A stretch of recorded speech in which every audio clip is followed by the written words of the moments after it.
My name is Sherry Mattson, and I'm the Indigenous consultant with Kawartha Pine Ridge District School Board, K-12, and I'm going to introduce 3 language warriors. They're on the front lines of trying to ensure that the language is integrated to empower our students, all students. So Jason Jones. Jason is an Ojibwe language teacher for Rainy River District School Board. He has been teaching himself Ojibwe and developing native languages resources for learners of Ojibwe. Jason has played an integral role in revitalizing Anishinaabe Language in Treaty Number 3 territory. Marjolaine LaPointe is a deer clan from Algonquin First Nation. As the Ojibwe teacher at Rosalie Centennial Public School, one of her goals is to show her students how Anishinaabe functions as a profoundly mathematical and scientific language. Liz Osawamick, Ginu Miigwan, is originally from Wikwemikong and Ceded First Nation located on Manitoulin Island. She is related to the Bear Clan and is of the Beaver Clan. She is of the Ojibwe and Odawa Nation. She is currently a native language teacher with the Kawartha Pine Ridge District School Board and a course instructor at Trent University. A water walker and activist, Liz facilitates language immersion programs and cultural teachings within First Nation communities. So how we're going to do this is I'm just going to pass the mic to these experts, these people who are bringing the language so beautifully into our classrooms and doing this beautiful work. How would you?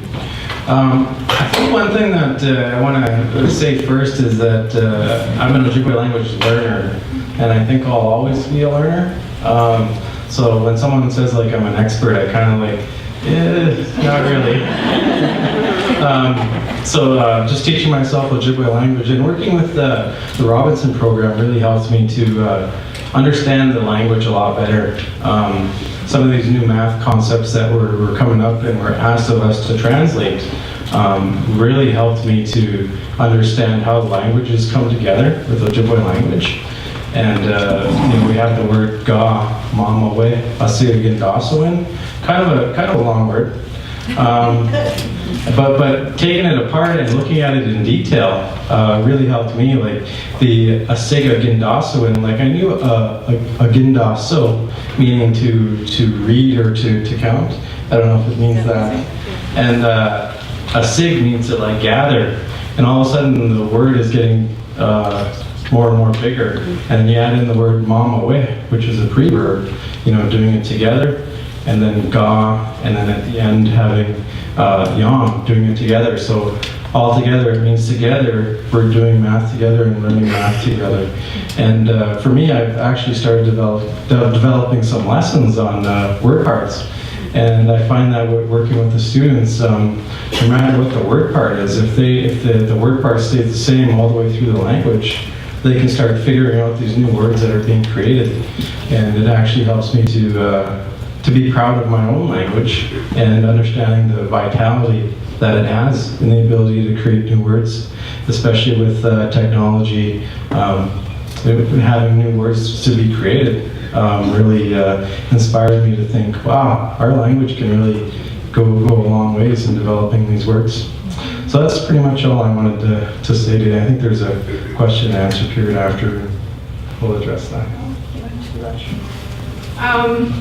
I'd like to echo very much what Jason was saying, in terms of always being a learner as well. I'm in that same role, where I feel a lot of the time in terms of the language, I'm learning that deep understanding along with my students. And I was thinking of this word akakadaya, which it kind of means a square, or it is square. But it doesn't actually mean that it's a verb, because in Anishinaabe, 99% of our words are verbs. And so when we do math, we're not doing math, we're mathing, right? And if for lack of a better explanation for it. And a kakadea has this a ka sound, which is a cutting, and it's like a grouping, a separating. And when we break Anishinaabe down, like deep down into that sound-based understanding of it, we start thinking in 3 dimensions. as opposed to, binaries or this is this, this is that, and we see the relationships in between all of these things. And that really lends itself to spatial reasoning and math inquiry, right? But what that word kakadea also kind of implies is that what you're looking at has grouped and separated itself in a way that is different from its natural state.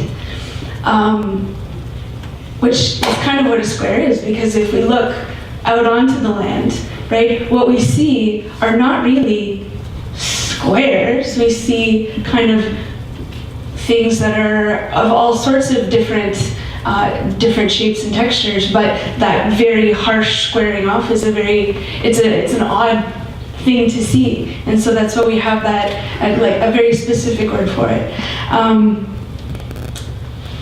In terms of revitalization, what I have come to understand as well through this whole math process that we've been doing, as well as in my learnings from my own teachers, from Helen Roy-Fust, who is my language teacher, and Laura Horton, who was here earlier,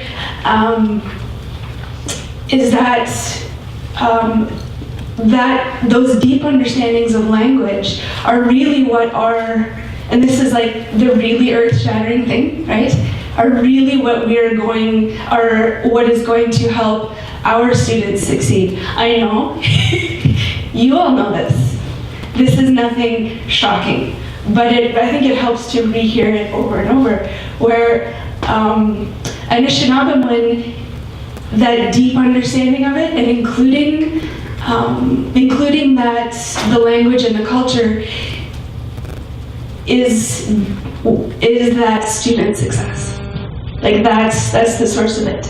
Your access to your elders, the elders in your communities, those cultural people, bring them in. They have that knowledge too. And I think that for those of you who are classroom teachers, that's also your support. So you're not sitting there going, oh, what do I do? How do I do this? I don't know how. Well, there's so many people here.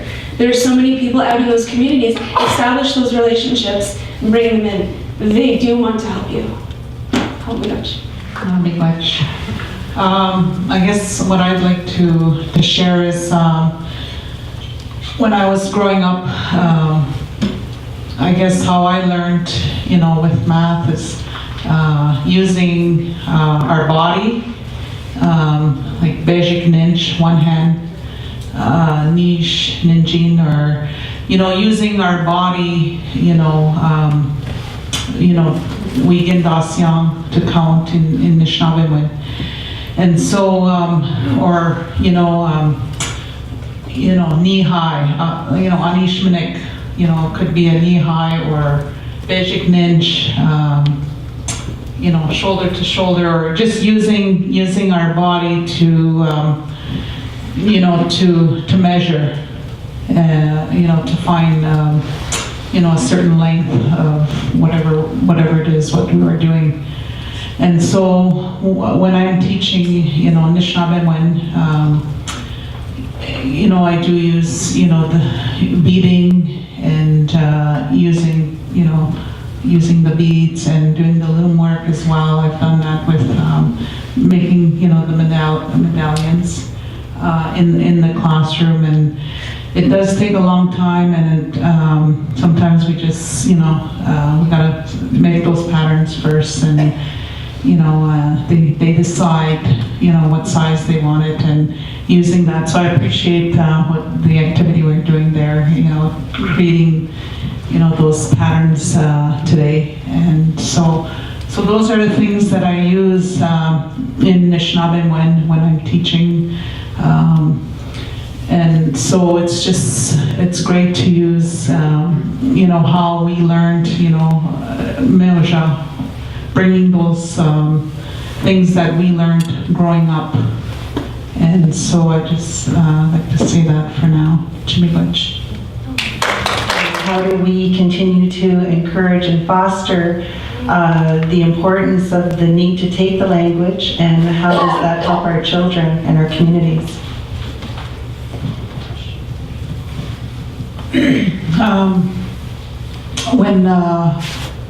teaching. I've been teaching in the public school for over 20 years.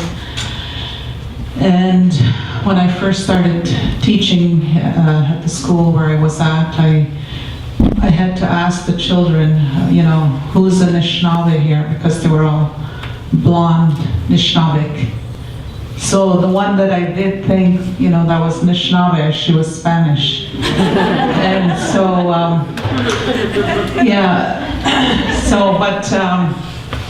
but when they were young, letting them know that even though they're non-Indigenous students, I really, applaud them for taking the Anishinaabe one, because I knew, someday, they're going to work, whatever field they're going to get into, that they will, come across Anishinaabe. And if that Anishinaabe child does not speak the language, then that Jaganash student would teach, little Anishinaabe, a few words that they remembered from learning Anishinaabe one. Putting your child into an Anishinaabe language program is, I think, about so much more than just language, right? This is identity building. This is giving them those tools to create their self, right? Their Anishinaabe self forever. And so, but in addition to that, Anishinaabe is, and I've said this several times already, but it's like that confluence in between science and math and spirituality. And so putting your child into an Anishinaabe language program gives them access to an understanding of those three things in a much more profound way than, to my mind, and I'm speaking also as a French language speaker. I grew up in Quebec until I was 10 years old. A lot more access to those things, access to an understanding of the land in a way that is far more profound, I think, than repeating a second European set of understandings, which they also will have access to at any given time in the future. Right, that period of time where they have an Anishinaabe language teacher is fairly limited. For most of us, it's from junior kindergarten through to grade 8. If they're lucky, they might have access to it in high school. If they're lucky. Sometimes it happens one year, it may not happen the next. And so that window of developing a child's identity and to help them put them on that path is where family and school and community joins together. And it often takes place inside the Anishinaabe language program. When I think about children learning Ojibwe language as well, I think it's really for anybody to learn the language. And I keep coming back to this place. How many people have traveled here from Thunder Bay, coming from there to here?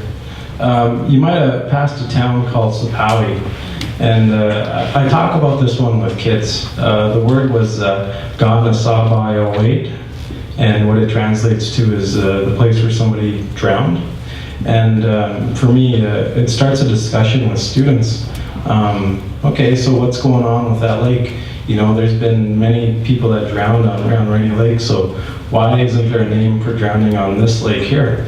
So with that lake, when I did a little bit of investigation, I noticed at that lake, talking with the locals over there, that the water level kind of changes. Even overnight, you could lose like a foot of water, the level. And something's going on with that lake. I don't know the answer. Maybe there's a lot of currents in there. And I think, wow, this is like our ancestors giving us a warning to this lake, just to be careful. And then when you tell that to a student, they just feel so empowered, thinking, this is my ancestors trying to communicate with me. And you see the lights in their eyes go off, and all of a sudden you have more and more questions. And can we go there, Mr. Jones? I don't know. Did you listen to the story? So it just kind of empowers a lot of people just to learn Ojibwe language. It's not just for children as well, but I invite everybody to do a little investigation on your own areas. If you hear some words that are in Ojibwe, talk with the local people and try to find out the history behind that, because there's a lot of words out there that have history behind them. English. That could be one of your number one efforts toward reconciliation, trying to find out some of the original languages and the terms and the definitions for those in your areas. One of the, we live by clans around here with the Anishinaabe people. Mine's a Jew, which is a lynx clan. And it was just so rare to have somebody that has a deer clan, Oshkesha, and MJ has a deer clan. Wondering if you want to chat about that? Sure. So I think this conversation came up kind of around the kitchen table with my good friend Paula Sherman, who's a professor at Trent University. We were sitting at my mom and dad's having our band council meeting, because that happens in my mom's kitchen sometimes. And we were talking about the clan system, and how actually our clan system, I think, is different from your clan system, where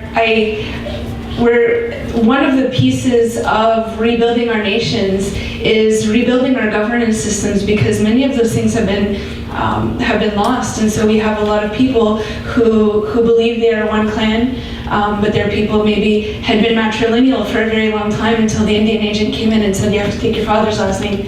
So then they became patrilineal, or the other way around, right? And where those clan understandings have been lost. And we have a lot of those, I think those deep cultural and land-based understandings that are embedded in our governance systems, which are our clan systems. There's a variety of different stories as to why Wawashkesh Dodam, the clan, the deer clan, exists in some places and it doesn't exist in others.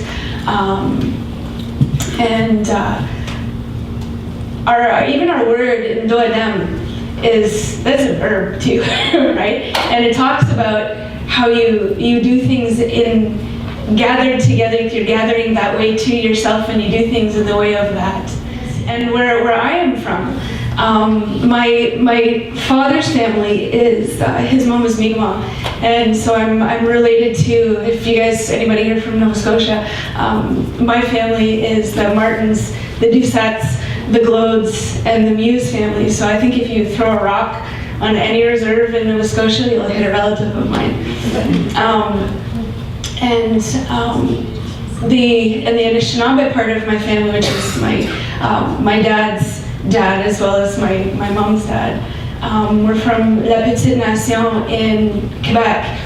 And in the historical document, we call ourselves Wawashkesh Ninawag, the people of the deer. And you'll see also like Atikamekw Ninawag, right? The whitefish people, and you've seen that the Atikameks, or we'll talk about Nibissing, the people of Big Water, right? We name ourselves in many different ways. And my understanding kind of this idea of Anishinaabe has changed a little bit since I got into doing this land-based stuff. I can just speak to her, even with both of these schools where their principals are. Last week there was an Orange Shirt Day assembly, and the kids all sang a song in Anishinaabe one, and the principal asked, okay, whenever we do assemblies, let's have a song, and can we have the words up so we can all learn those songs together. And so that was really good, different things like that are going on, and principals trying to say a word of the day or a word of the week. And so even when they stumble, then the children can correct them, and then it shows that the principals are willing to learn too.